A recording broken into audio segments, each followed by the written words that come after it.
Today we're going to try Taco Bell's new Cantina Quesadilla, or Cantina Chicken Quesadilla, but more importantly, talk about the Cantina menu and just talk crap about Taco Bell. But we'll do that later. First, we'll review this Cantina Quesadilla, which despite, it looks okay.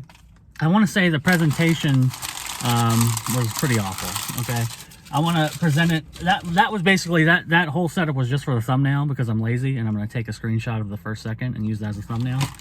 This is how it looked when I got it. This is what it looked like. They put it in a Mexican pizza box, right? You open it up and that's it. You got guacamole here, sour cream here, and then a paper square. That's how it looked when you opened it. Presentation, not great. Not really important either necessarily, but just a nice thing to have when you're spending $6.49 on a quesadilla. It would be nice if it looked good. And that's really the core conceit and really the core problem with this product is that it's just too much money. What are we paying for here? I guess the sides. It comes with a little dollop of sour cream and guacamole. Great, that's worthless. And then they put some cheese on the outside of the quesadilla, which I'll try it in a second and let you know, but I get the feeling that it's not going to add too much considering the whole point of a quesadilla is that it's cheese and meat in a tortilla. Adding more cheese on the outside doesn't really seem like a big deal, but we'll get to it. I don't want to get, I'm going to try to be as unbiased as possible in the beginning of this video. Later on, I'm going to talk so much trash about Taco Bell, but for now, we're just going to review this because it also comes with the new Avocado Verde Salsa, replacing the old Verde Salsa, which was taken away, like many other Taco Bell items. We'll get into that later. But that was taken away, and now they brought this back, but it's not the same. The old one did not have avocado in it. This one is best chilled shaken sauce to keep refrigerated. So that's why they give you one packet of this. They literally give you one packet of this with each Cantina menu you order. And as far as I can tell, there's no way to actually buy them separately. But I think when the Cantina menu officially launches, since this is technically early access, you just have to have the app to do it. But I think when it officially launches, they're going to start charging for these packets. And that is really the herald of the end, in my opinion. But we'll get to it later. But this sauce comes with it, so we're going to include it in the review. And I'm going to use it on the quesadilla to let you know about the taste. But know right off the bat that the fact that I paid $6.49 for this is definitely going to influence the review negatively. And I got a lot to say about it. So let's just get into this. Without further ado, this just stuck to it. Now the other interesting thing about this is the sauces. The thing about the chicken quesadilla, the standard chicken quesadilla, that makes it so good is the sauce they use in it is amazing. This is just using the chipotle sauce, which is a weird difference. I mean, and it also might kind of explain why their at-home quesadilla kits use the chipotle sauce and not the other sauce that I'm forgetting the name of, even though I love it, because my brain is actively being destroyed. But yeah, this uses chipotle sauce and not the standard sauce that the quesadilla uses, which is weird. Let's get into this avocado salsa, which is very oily. I guess that's why they said to shake it. I probably should have shaken it up a little more. As you can see, all the oil is there at the top.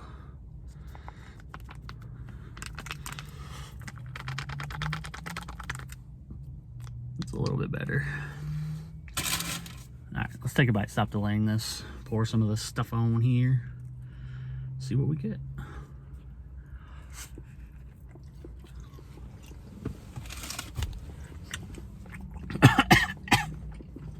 Sorry, that's not the product's fault. That was my fault. I was not expecting the sauce to be quite as strong as it is. But I think I like the sauce. I'm going to admit, after all that shit I just talked, I think I like the taste of this sauce. Not enough to pay extra for it, but I do think I like it. And it might be controversial.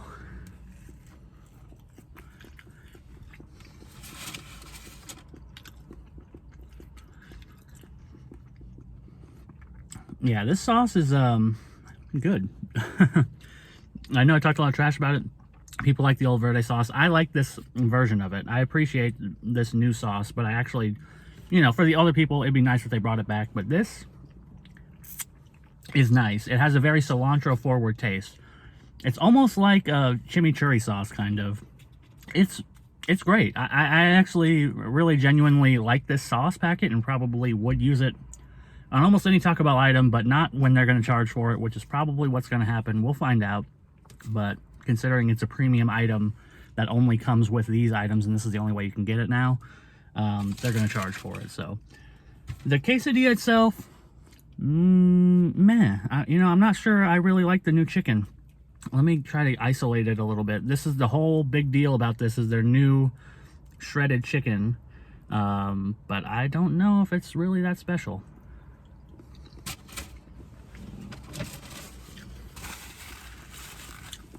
In fact, I'm going to go out on a limb and say it's not. I'm tasting this on its own right now.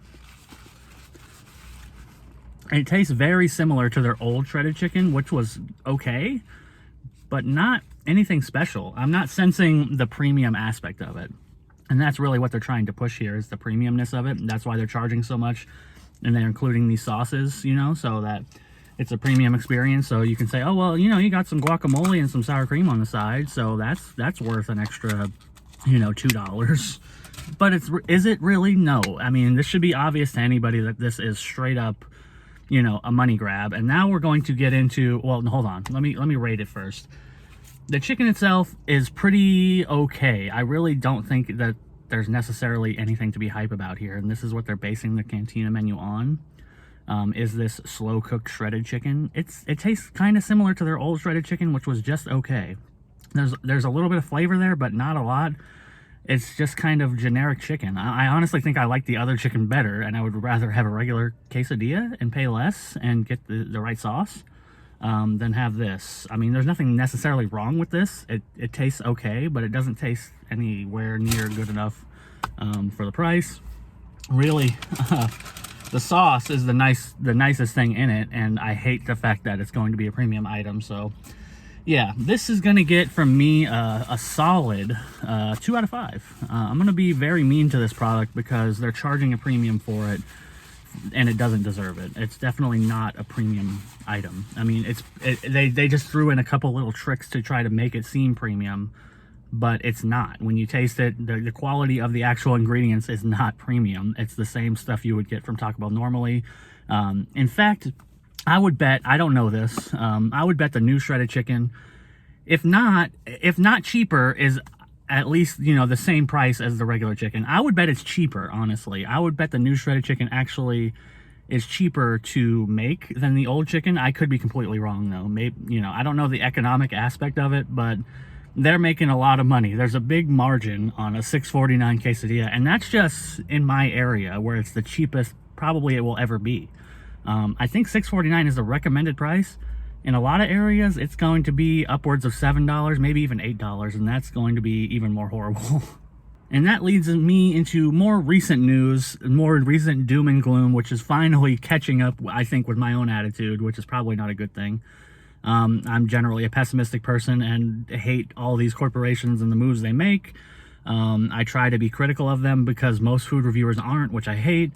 But finally, it feels like the mainstream, you know, pulse is starting to beat, hey, fast food is way too, you know, expensive. It was already an undercurrent, but now it's finally starting to boil over. You're seeing mainstream news articles about it, you know, news anchors making stories about it. It's an issue now, whereas before it was something that they could quietly raise prices and people quietly grumbled, but not too loud. And now they're really starting to, you know, see the problem, see the writing on the wall, and the writing on the wall is there because of their own business practices. They have nobody to blame but themselves, and there's a reason for that. And there's a video I watched, which I want to link. I will link it in the description, that if you're actually interested in this fast food stuff beyond just how does the food taste, I would definitely suggest watching this video. It's very well researched. This guy spent a lot of time and effort to make a video about the rise of Taco Bell and the fall of KFC and Pizza Hut, and how those two things relate to each other, which I'll summarize quickly in my video, but you should really watch that video for the details because it's awesome. Now, the long and short of it is Taco Bell, KFC, and Pizza Hut are all owned by the same parent company, which is known as Yum Brands. It's been that way for a long time. Now, KFC and Pizza Hut used to be the top earners, while Taco Bell was the low on the totem pole company. They weren't that big in the 90s, despite kind of our memories, at least my memories of Taco Bell being, huge in the 90s. No, they were dwarfed by Pizza Hut and KFC by a mile. Okay, now as time went on, KFC and Pizza Hut went on to try to expand internationally. That's where they focused all their efforts. And as you probably know, here in the US, KFC and Pizza Hut are pretty much trash tier fast food options now. Most people, I don't think, even go to those places anymore. KFC you might go to occasionally when they get new items, like me, but otherwise nobody's really going to buy buckets of chicken because they're too expensive. They just released the chicken pizza, which is good, but again, too expensive. So they're not drawing in the money. And then Pizza Hut is even worse because they pretty much do nothing interesting and just sit on their laurels and try to put out deals that are worse than Domino's and think that, I guess, will work. But Pizza Hut is, it's the last option on my mind when I'm thinking of chain pizzas, and probably for a few other people. The only thing really carrying them is the name Pizza Hut. That's it, is that people know Pizza Hut, older people mainly. I don't think any kids are excited to get Pizza Hut these days like I used to be when I was a kid. They've lost that market share. And now Taco Bell is #1 in the Yum Brands portfolio by a mile. And the reason that is because the leadership of Taco Bell in the 90s and the early 2000s, when everybody liked Taco Bell, was driven by, leaders trying to make the brand a cheap option. That was their focus. We're going to put Taco Bell out there, and it's going to be a cheap, nice taste alternative to burgers and fries.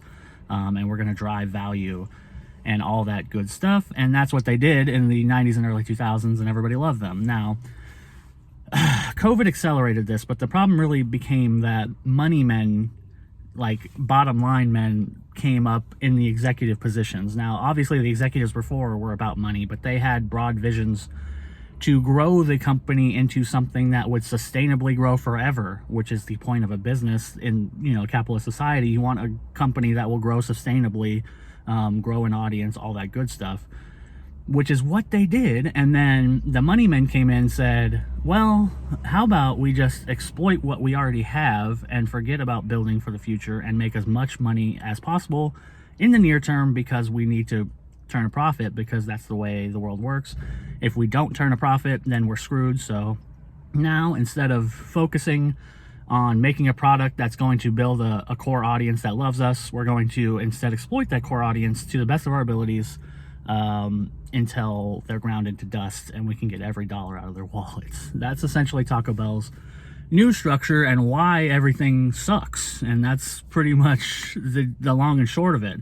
You have to think of that from a decision-making perspective. These people have no concept of the future. All that matters in the terms of the future is the next quarter and the next year. That's it. Fiscal year and fiscal quarter. Anything else doesn't even register, okay?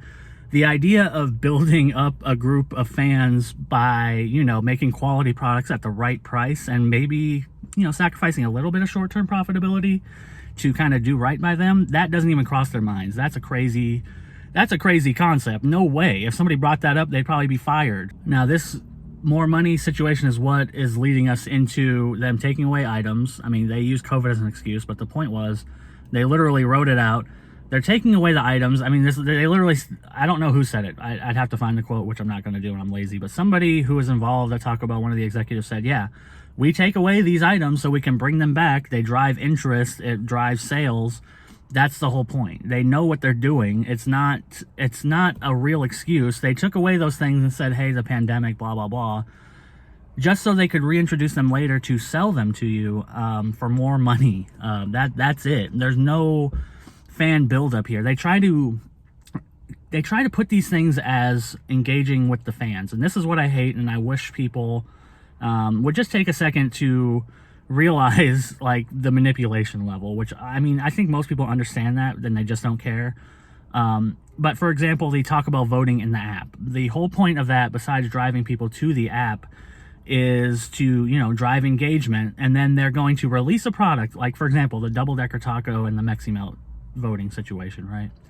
I think that was the two that were against each other. I could have made that up in my mind, but I'm pretty sure Mexi Melt won that, and then they brought it back for literally 2 weeks, which makes no sense to anybody. Because the ingredients are there, especially with the double-decker taco. The ingredients are there. In fact, all of the employees, not all of them, but probably most of them understand how to construct a double-decker taco. They may have been there when the double-decker taco was still an item. They have all of the things there, but if I go there and say, hey, can I get a double-decker taco? I can't, because it's not on the menu. They took it off to artificially create scarcity. Same with everything else they bring back. And then they did that with the Mexican pizza, but they screwed it up so bad that they had to correct and leave it as a permanent item. But I don't think they were going to in the first place. I think that, you know, their idea is they want to replicate something like McDonald's, which is what they're doing with their fries that they constantly bring back. But it just doesn't work with the fries because they don't understand the idea of a seasonal item either. The reason a McRib and like a Shamrock Shake and stuff work and people love them is because they come back seasonally at the same time every year, and everybody knows this and they can plan around it. And they can say, hey, I got my McRib and my Shamrock Shake this year or whatever. Not with the fries. The fries, they bring them back, they take them out, they'll bring them back a month and a half later, and nobody really knows. People go to Taco Bell and they want the fries, and then the fries aren't there. They advertise the fries, they're there 1 month, they're gone the next. It's not like they space them out and say, it's not like fries is every, you know, summer they bring back fries at Taco Bell. They do it haphazardly, and it's just resulting in people not understanding and being frustrated by the fact that the fries aren't permanent. That there's no reason that they shouldn't be permanent. And the reason is because they want to drive engagement. But it's like, it's all short-term thinking. You understand? It's all, how much money can we make now? And the writing is on the wall. It's going to, you know, be a problem soon, but it's not going to matter for these executives because they're going to make the money anyway. They're just trying to make the decisions to make as much money now so that they can bail out and not worry about it. That's essentially the idea behind the whole thing. So that's my Taco Bell rant. You should really watch that other video. It'll explain why Taco Bell has gone downhill, in my opinion, extremely. And it helps to kind of reason out their decisions. It makes decisions that seem baffling make sense when you think about it from the perspective of an executive who's just trying to make as much money as possible in the next 3 months or the next year and doesn't care about anything else. Suddenly things make sense when you think about it from that perspective. But yeah, that's the Cantina Quesadilla, another premium item designed for people like me to go and buy it and try it. Designed to get people to, you know, go spend too much money on food so that they can say they tried it. And then that's it, even though it's a low effort, you know, piece of crap. So there you go. I guess the salsa's pretty good, but if I end up paying for a salsa packet, like, I feel like that's the end, you know. If I end up going to Taco Bell and paying, you know, 30 cents for a freaking salsa packet, I feel like it's over. I've given up. The fight's done. So I don't know.